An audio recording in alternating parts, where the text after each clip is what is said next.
When it comes to going fast or far, just about any electric scooter can do that.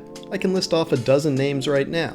But if you want a scooter that not only performs well, but is also built to a higher quality standard, the list gets cut down pretty quickly. And the name that rises to the top is Inokim. Hey everyone, Micah here with Electrek, and today we're reviewing the Inokim Quick 4 electric scooter. Let's check it out. The Inokim Quick 4 electric scooter, which is available from US-based Fluid Free Ride, is basically defined by two key factors: high performance and high quality. We'll start with the first one. With a 25 mile an hour or 40 km per hour top speed, this is not some dinky bird or lime scooter. You can actually take to the road and use the scooter for real commuting on more than just bike lanes. The 600-watt motor in back can accelerate well and climb hills, blowing away those budget scooters. And the 832 watt-hour battery, rated at 52 volts and 16 amp hours, means it won't run dead after just a trip or two. 25 miles or 40 kilometers is the realistic, real-world range.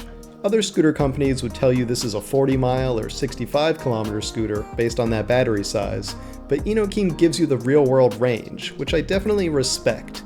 And yes, if you run it in power level 1, you can actually get those loftier optimal ranges. But since all of us are going to keep the scooter in the highest power mode all the time anyways, know that 25 miles is the real figure you'll see on the Quick 4 here. But like I said, any scooter can go fast or far. You just pack in a strong motor and a big battery. That's not special, and that's not going to win the Inokim any real respect from me, at least not by itself. What really impresses me about the scooter though is the build quality. Inokim has put serious emphasis on quality and safety, and it's evident all over the scooter. The elongated cross-section of the stem here and the quality bearings cut down on any stem wobble. The scooter emphasizes CNC machining from solid aluminum wherever possible, instead of welding a bunch of parts together.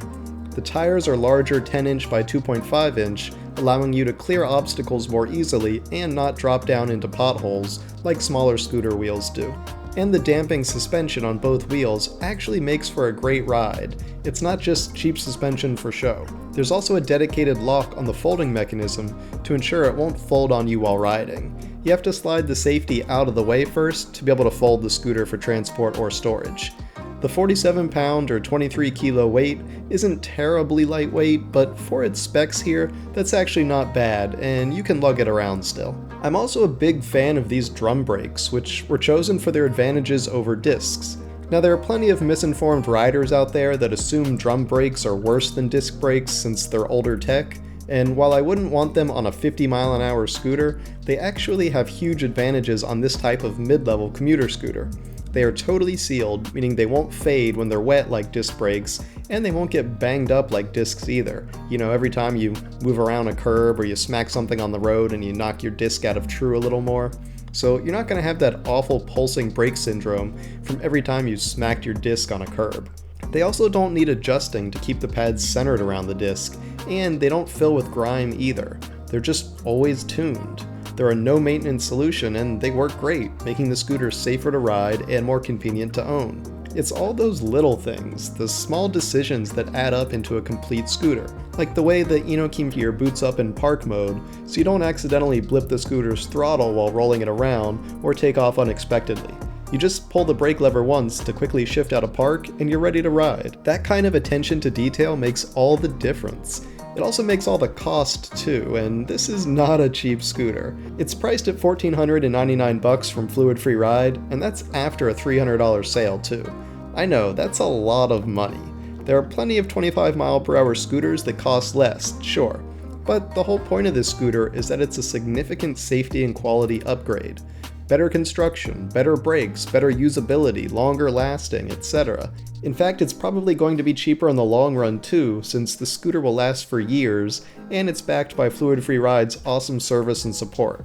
So I wish it wasn't so high priced. Yeah, that's the area I would probably ding it on first, but I do get why it costs that much. And in my opinion, it's absolutely worth it. Thanks for watching, everyone. We hope you enjoyed that review of the Inokim Quick 4. If you did, why don't you give this video a thumbs up? And don't forget to subscribe so you won't miss any of our future electric vehicle videos. We'll see you here next time.